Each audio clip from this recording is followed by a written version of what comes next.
So I will go ahead with the news. That is, you have the news which is in regards to the Jammu and Kashmir political parties are teaming up for restoring the special status. We know that special status for Jammu and Kashmir, that is Article 35A and Article 370, was abrogated in 2019 on August 5th, 2019. So once it was abrogated, the special status, now the Jammu and Kashmir political parties are coming together or having the coordinated effort to make sure that the special status of Jammu and Kashmir, which was abrogated by the Indian Parliament, they are planning to make sure that they would be restoring it. And the National Conference President, that is Farooq Abdullah, on October 15th has chaired the regional political parties. So the regional political parties have come together and then they have formed an alliance. They formed an alliance or a new grouping, and that new grouping or alliance is called as the People's Alliance for Gupkar Declaration. So there was a declaration which was made at the Gupkar Road, wherein on August 4th, 2019, and this declaration, it was signed by the 6 political parties on August 4th, 2019. So when it was signed on August 4th, 2019, the main agenda for the six political parties to come together for the Gupkar Declaration was to fight for Jammu and Kashmir special status. So definitely the special status is being abrogated or been repealed on August 5th, 2019. But just a day before, the 6 political parties, regional parties along with the National Party, Congress has also come forward to make sure that they would fight against the restoration of the Jammu and Kashmir special status. So here the keyword is Jammu and Kashmir special status. They are fighting these 6 political parties to restore the special status, and now a new grouping has been come up.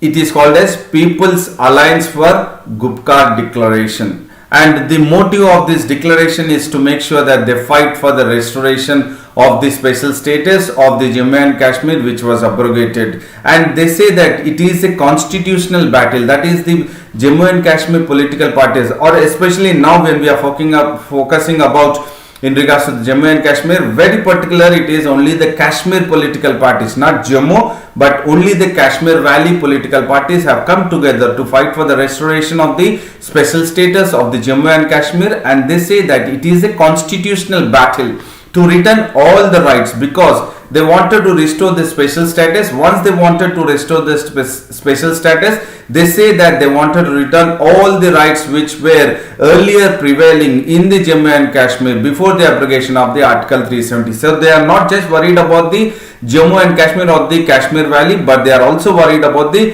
Ladakh region also. So they wanted to make sure that all the rights which were earlier prior to the abrogation of Article 370 would be restored back to the Jammu and Kashmir and also to the Ladakh region, because they wanted the Jammu and Kashmir to restore its own special status.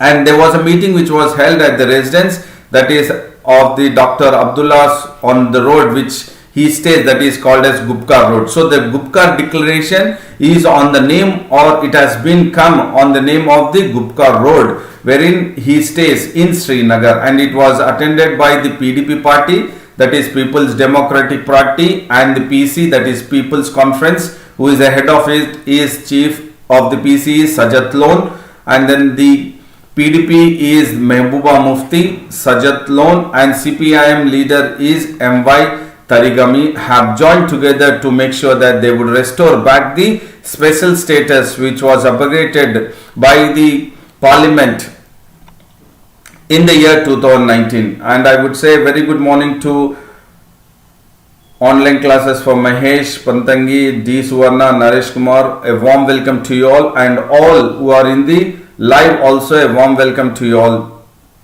to the AKS IAS Academy Daily News Analysis. And this alliance, especially if you look at, these are all the regional forces. That means the regional political parties have come together as we have discussed, the PDP party, the CPIM, and then the People's Conference. Along with that, in the regional forces or the alliance, which they wanted to restore back the special status. Even the Awami National Conference, the Jammu and Kashmir People's Movement, Awami Hidayat Party and the People's Democratic Front, all these have come together to make sure that they would restore back the J&K special status.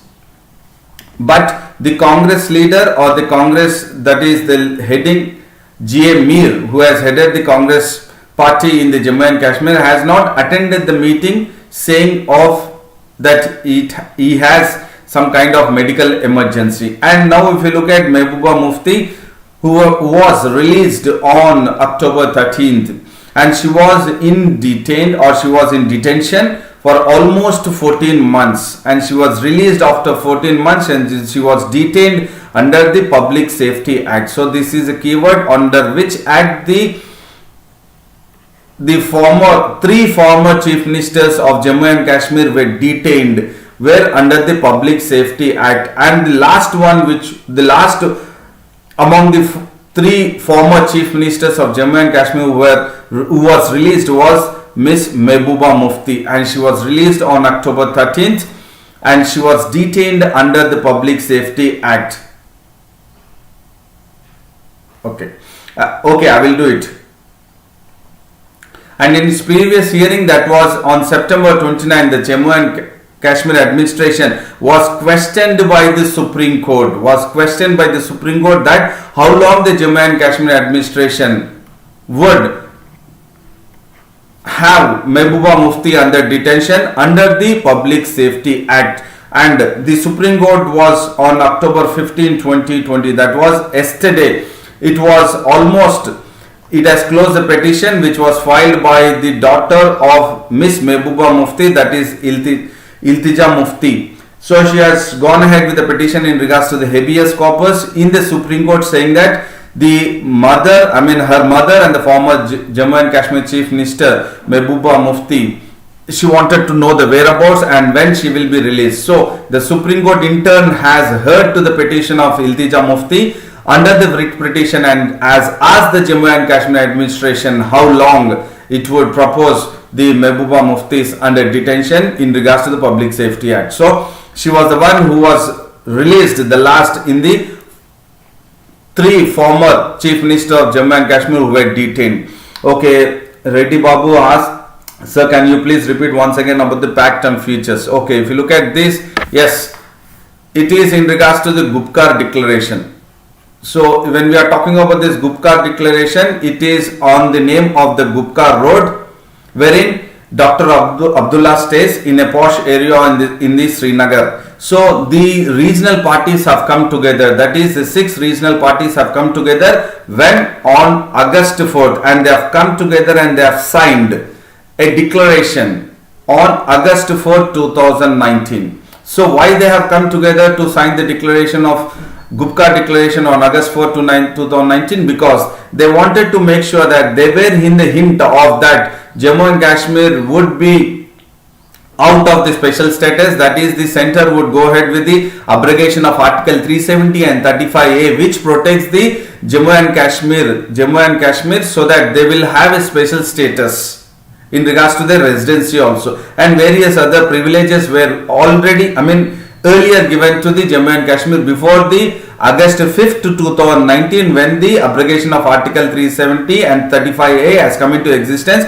and the Jammu and Kashmir state was bifurcated into Jammu and Kashmir and Ladakh Union Territory. So before this only the political parties, regional political parties have come together and they have signed for the restoration of the special status, or they wanted to make sure that the return of all the rights which were abrogated by the Article 370 would be returned back, the rights of the Jammu and Kashmir and also the Ladakh region. And they say it is a constitutional battle. Now it is, it is Gupkar Declaration 2 which has come into existence when Miss Mehbooba Mufti was released by the Jammu and Kashmir administration, and now an alliance has been formed.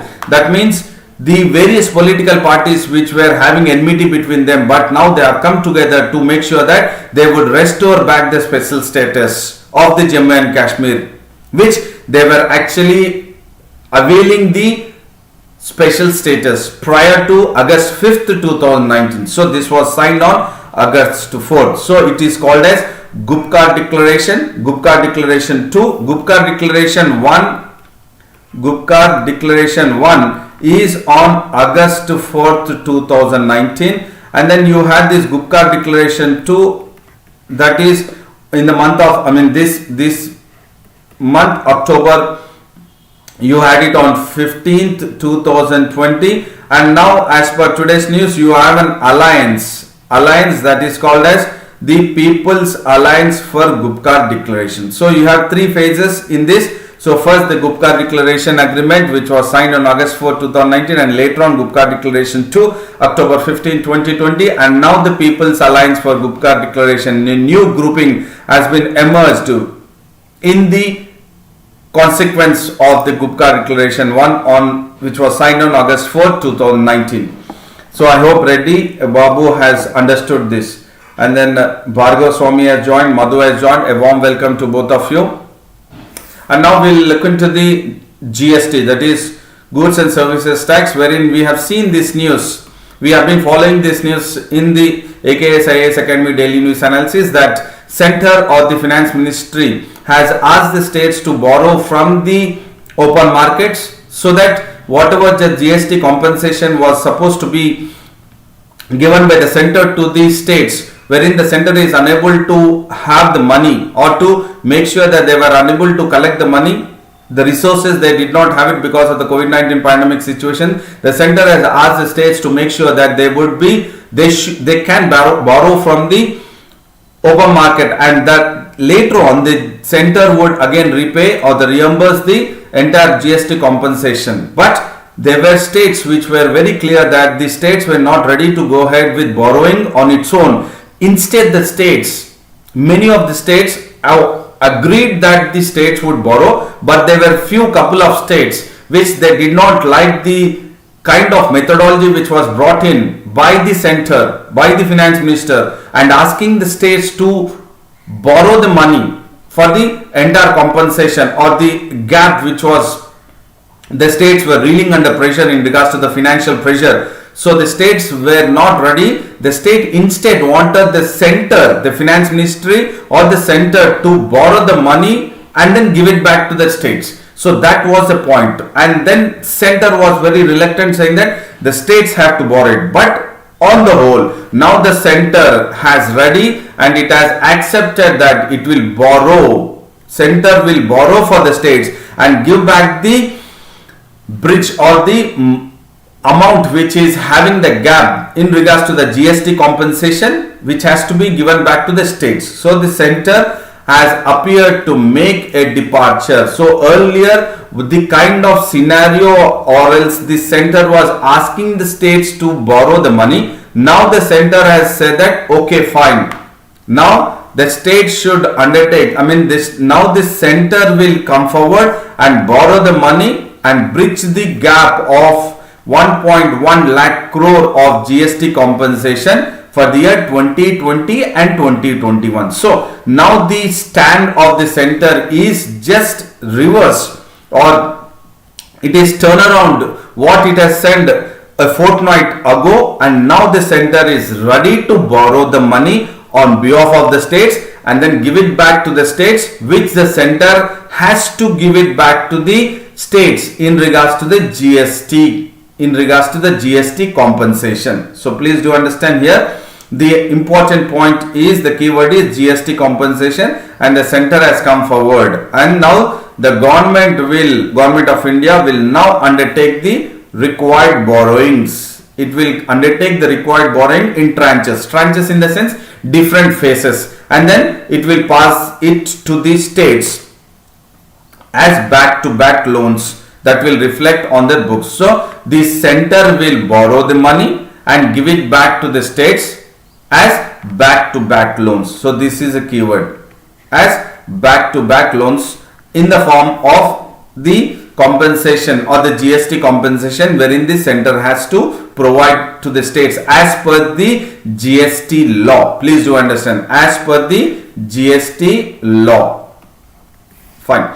and this will definitely break the impasse. Impasse means deadlock. So there was a deadlock between the center and the state in regards to the GST compensation, wherein the center was pressurizing the states to borrow the money on its own and to fill the gap, but the states were reluctant and they wanted the center to borrow the money on behalf of the states and repay it back to the states, which is very clearly defined in the GST law. And this, now it has, what do you say, the deadlock or the impasse which was there, now it is cleared in regards to the issue of borrowings to recompense the later, that is to the states. And almost all the states, that is 21 states and union territories, have accepted the center's proposal. What is this? What was the center's proposal earlier? That the states have to borrow the money, and then later on the center, once the GST would be collected, revenue will be collected, it will again pass it down to the states. But many of the states, as many of the states were accepted the center's proposals, there were states like Kerala and West Bengal which were reluctant on the center's undertaking, that is center's proposal to borrow, the states should borrow the money, but it did not accept the center's move or center's proposal. What it has done is, it has said that we wouldn't go ahead with, the states wouldn't go ahead with borrowing the money from the market, but in turn they were preparing to move the case to the Supreme Court, because it is very clearly mentioned in the GST law, for the first 5 years the center has to pay back to the states the GST compensation. So in that regards, they wanted to make sure that they would approach the Supreme Court. So as they were preparing to approach the Supreme Court, the center has come down, and then it said that okay, fine, now we will make sure that we will borrow the money and then give it back to the states in the form of back-to-back loans. This one, borrow in phases and give it to the states in the form of back-to-back loans. And various economists have welcomed the move of the center, that they will not pressurize the states to borrow the money, but in turn they would borrow the money and give it back to the states. And this the economists have welcomed, saying that it is a cleaner way of raising the necessary funds. So it is a responsibility of the center in regards to the GST compensation, which has to be paid to the states, not the center. Not the states have to borrow the money in regards to fulfilling that 1.1 lakh crore or bridging that 1.1 lakh crore of GST compensation. So this is very, very important news for economy in regards to the GST or GST law, GST compensation. And then Srinu has joined. A warm welcome to you, Srinu, to AKS IAS Academy Daily News Analysis. And then we will look at another news which talks about BARC suspends rating of all news channels. So we have also been following this news in regards to, there was definitely kind of manipulation in regards to the ratings of the news channels. There were 3 news channels, and then the Mumbai police chief has made it very clear that there was tampering in regards to the target or television rating points. Or target rating points. And this now, the BARC has come up saying that is the Broadcast Audience Research Council has made it very clear that it would suspend the audience estimates and ratings for all the news channels for the next 3 months. So this is a news which we need to focus. That is the BARC. What is BARC? That is Broadcast Audience Research Council.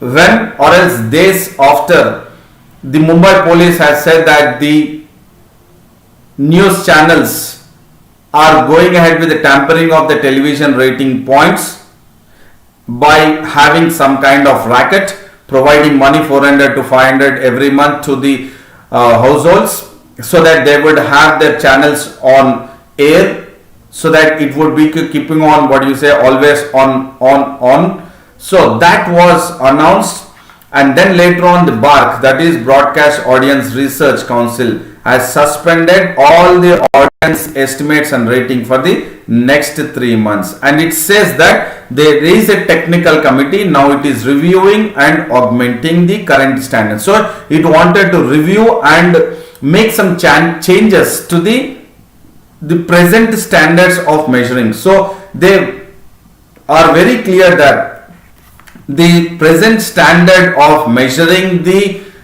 television rating point, or else in regards to the ratings of the audience, they are definitely now reviving it, and they would change it, the technical team. And this implies to all the Hindi, regional and English news, and also to the business news channel, that there would be suspension of the estimates and the ratings of the channels for the next 3 months. And then definitely the BARC, that is Broadcast Audience Research Council, it said that it will improve the statistical robustness of how they would go ahead with the estimates and then standard of measuring and reporting the data, as it has impacted the potential attempts of infiltrating the panel home. So definitely the panels, or the barometer which will be, or which have been placed in few of the houses, they have been tampered, infiltrating has taken place.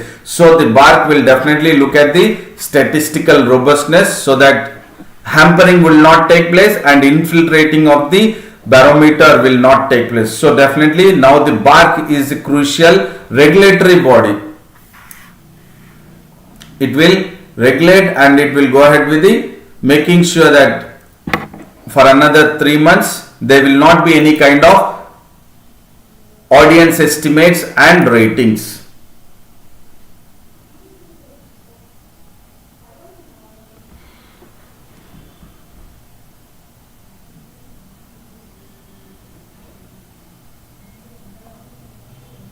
But now we look at another news which talks about center firm on one solution. So this is a keyword. So what is that one solution and which we are talking about? It is in regards to the center and Nagaland, and issue in regards to the NSCN IM, Isak and Mua. So we'll look at, so definitely the Nagaland Chief Minister has addressed a members of the civil society groups in Kohima, and while he was addressing the meeting, which was in regards to the Naga peace talks and in regards to the Naga political issues. So the Nagaland Chief Minister, nephew Rio, has addressed civil society groups, and while he was addressing the civil society group, he was very particular about focusing on the Naga peace talks and the Naga political issue. Why? Because they wanted to make sure that there would be a solution for the Naga political issues, and that would be a one solution wherein the center or the union government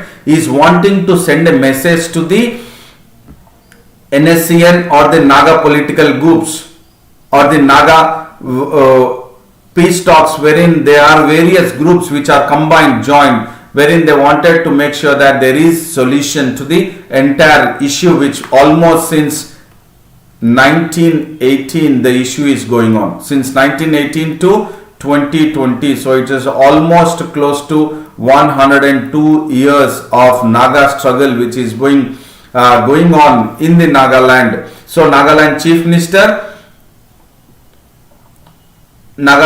Minister is definitely making it very clear that there would be a one solution for the Naga peace talks and Naga political issue. And then this, he is making it very clear that the point of one solution is to make sure that there is a support to the peace process. So there is a peace process which is actually in the existence, which is going on between the center and the NSCN IM, that is a Naga group that is called as Nationalist Socialist Council of Nagaland, Isak and Muha.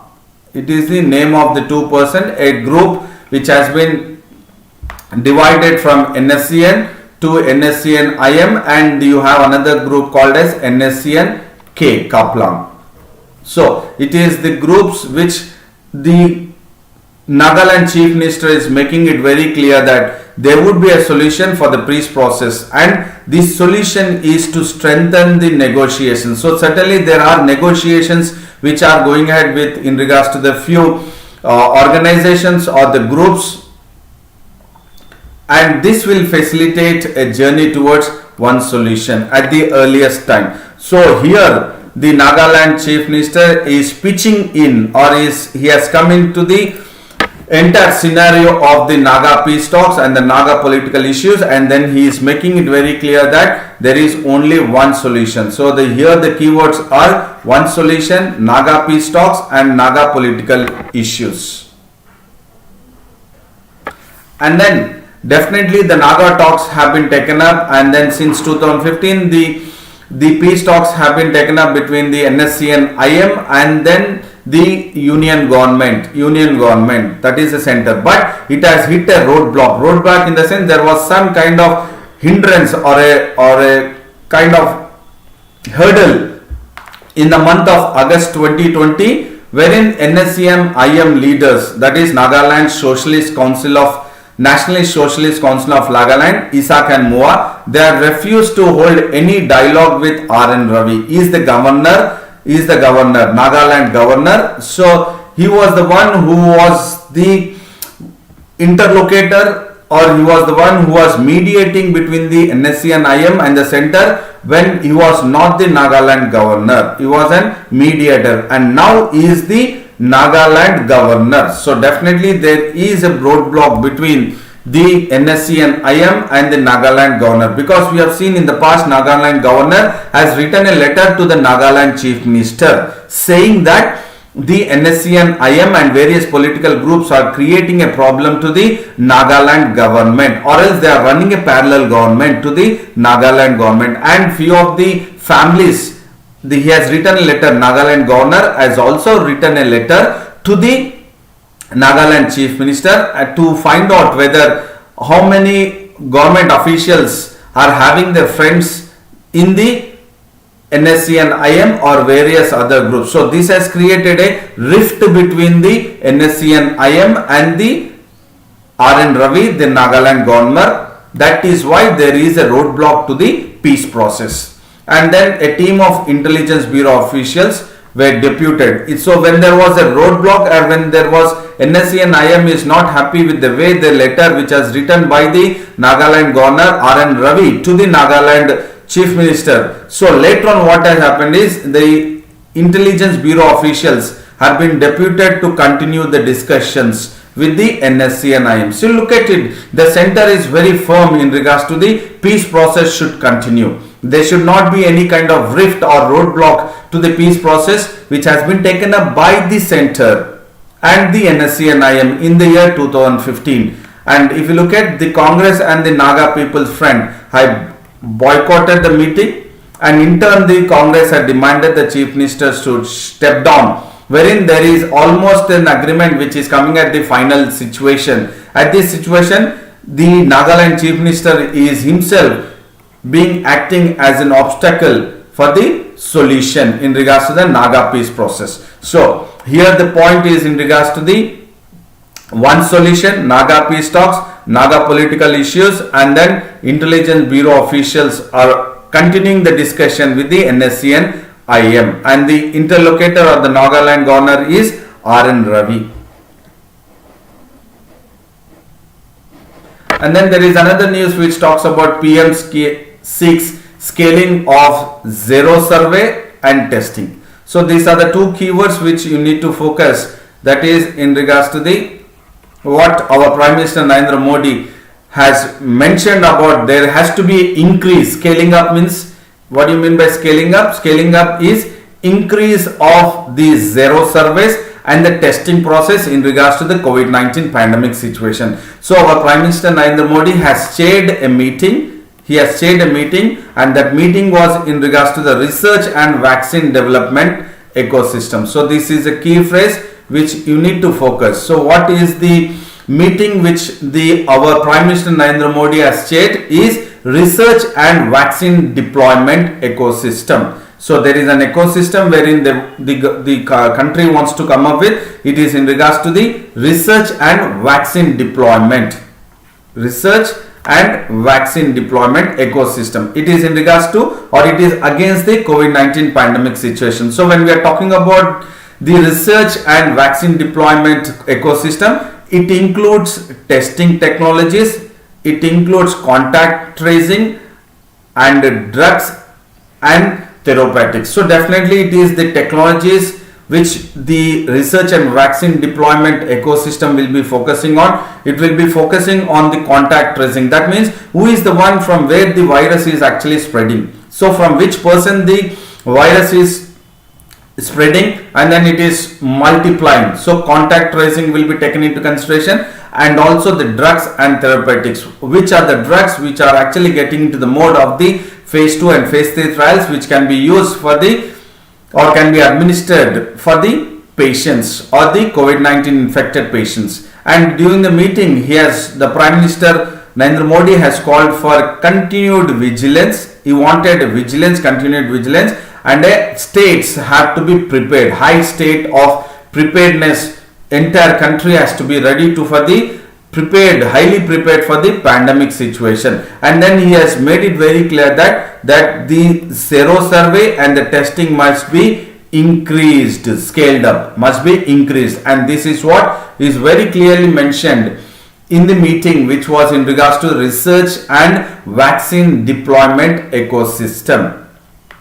And he made it very clear that the facility to get tested regularly, speedily and inexpensively. So what is the motto of the nation is to make sure that the testings are conducted regularly, and it not only regularly, the test have to be at a very speedy process, and it has to be inexpensive. Inexpensive in the sense it would be, or it should be of low cost. So it is very clear that the Prime Minister is focusing on this. That is, the testing has to be regular. The testing has to be a regular and speedy process, and regular, speedy and low cost, inexpensively.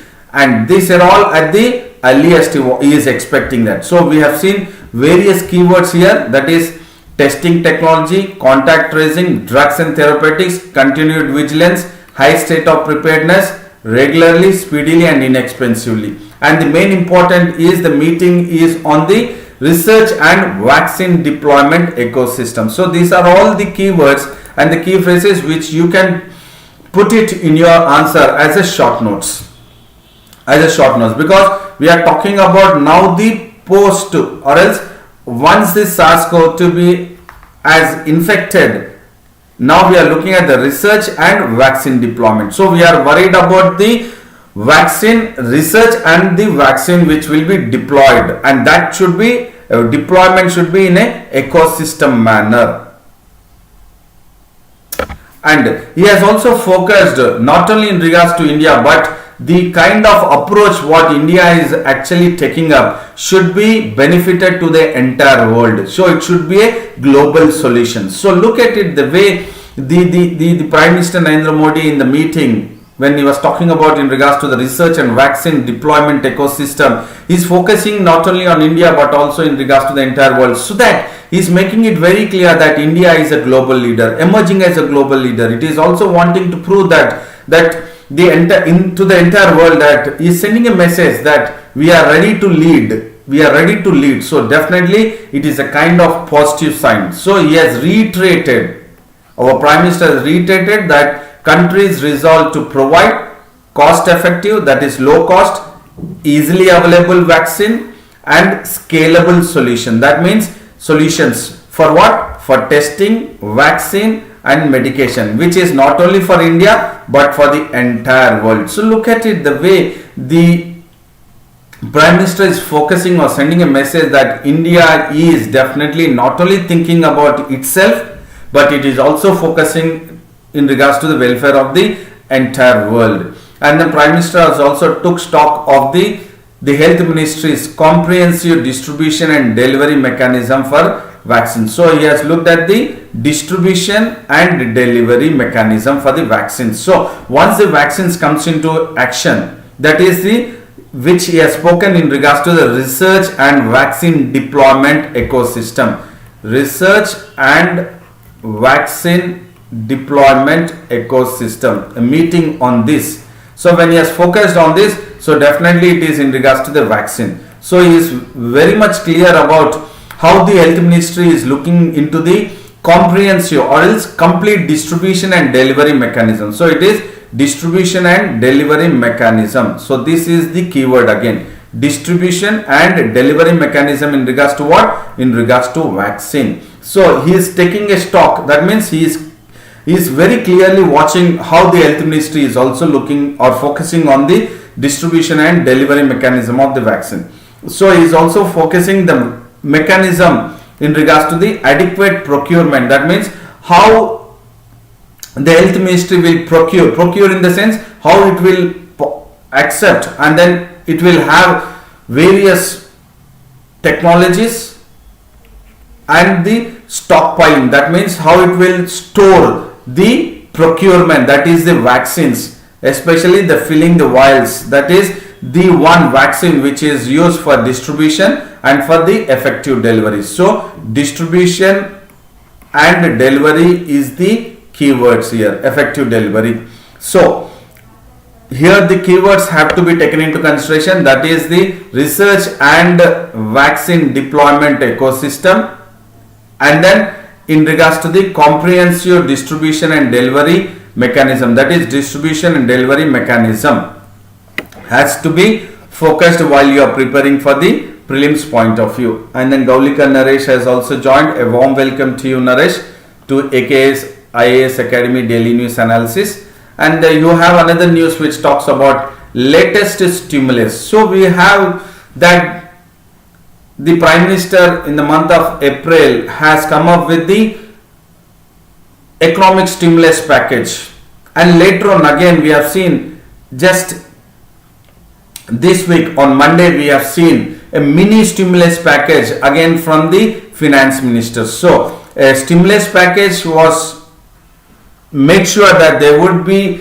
an economic activity would actually take up or business revival would happen because of the economic stimulus package, 20 lakh crores of rupees, so that the entire system would come into the process wherein economic activity would take place, and thereby there would be more of job creation, so that the process of the economy would surge, the GDP would increase. But the latest stimulus, that is the mini stimulus package,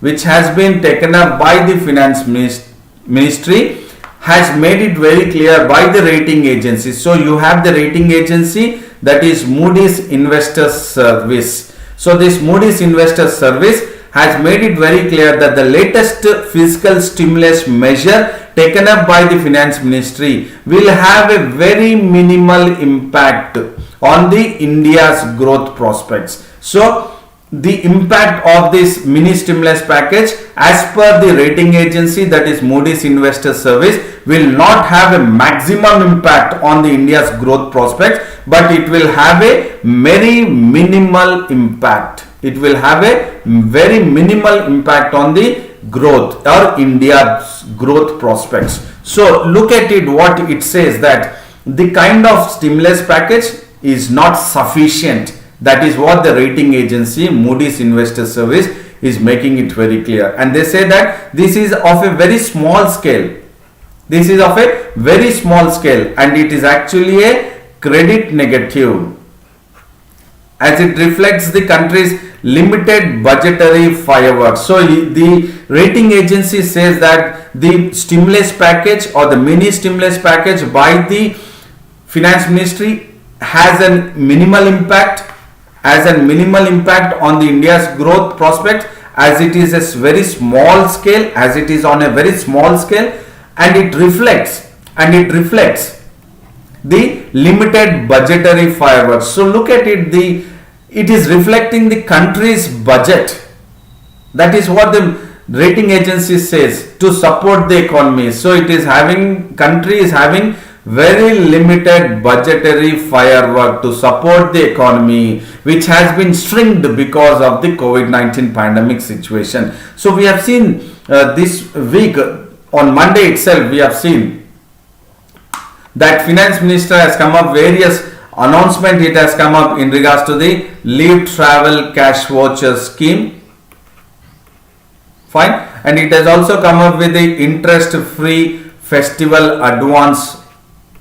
Fine. And it has also come up with the center's capital spending, and it has come up with the 50-year loan facility to the states. So all these are the stimulus package.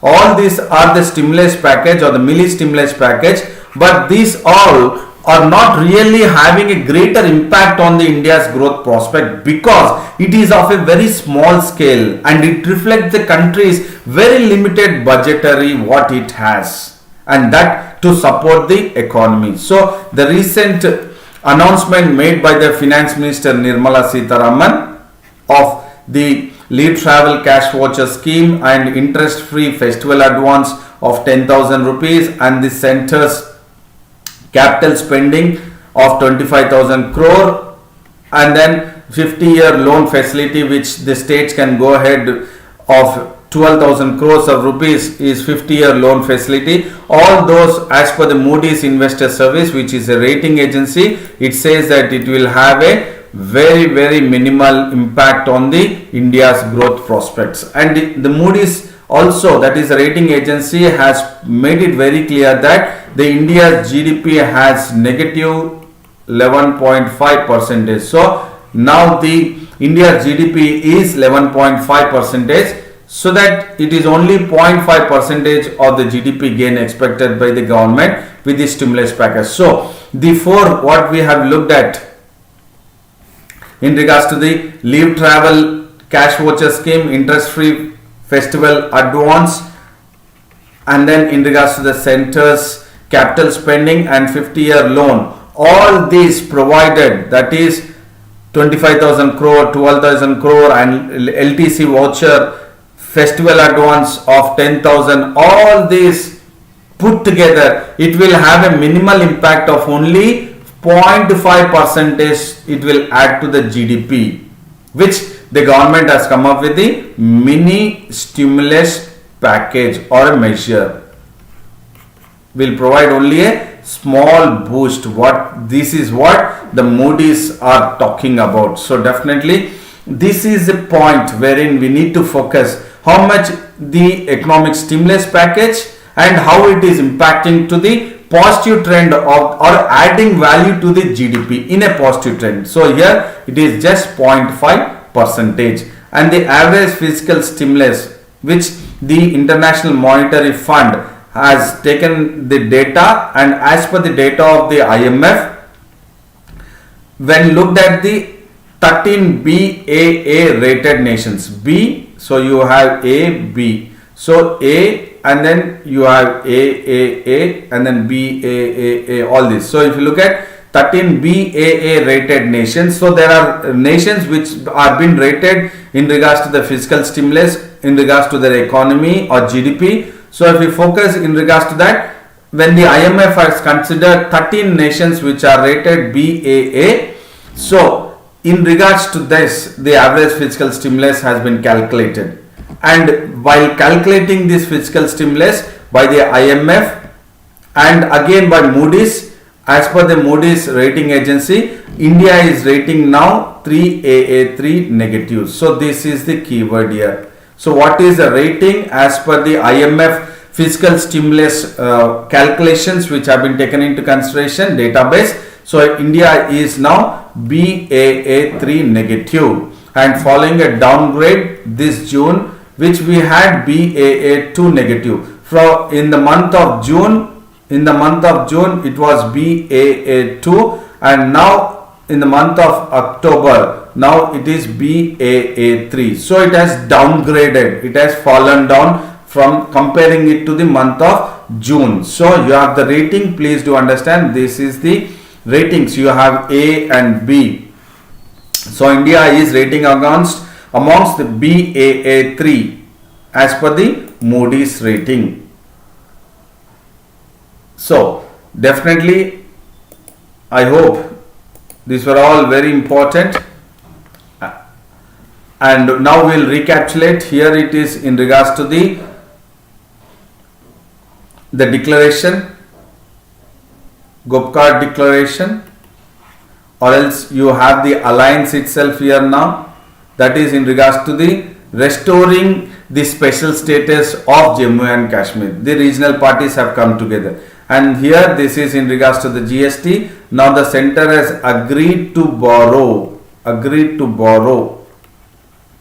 from the market and then give it back to the states. And this is in regards to the BARC has now said that it will suspend all the ratings for all the channels for the next 3 months. And BARC is the regulatory body. It is the regulatory body for the entire news channels. And then this is in regards to the one solution which the center says, or the message of the center is passed by the Nagaland Chief Minister Rio. So this we need to focus in regards to the internal security which will be useful for GS paper 3 of mains examination. And this in regards to again how the Prime Minister Narendra Modi is sending a message to the world that we are finding a global solution. And this is in regards to the rating agency, that is Moody's, have come up with what would be the GDP, that is 11.5% minus. So here this is in regards to the economy, how the economic stimulus package has impacted or will impact the GDP. It will just impact 0.5% only. It will add to the GDP of the country. So these are all the recapitulation of the DNA which we have focused. So I hope this was a very important information or knowledgeable session to you all. So I would say a very big thank you to all and wish you a good luck.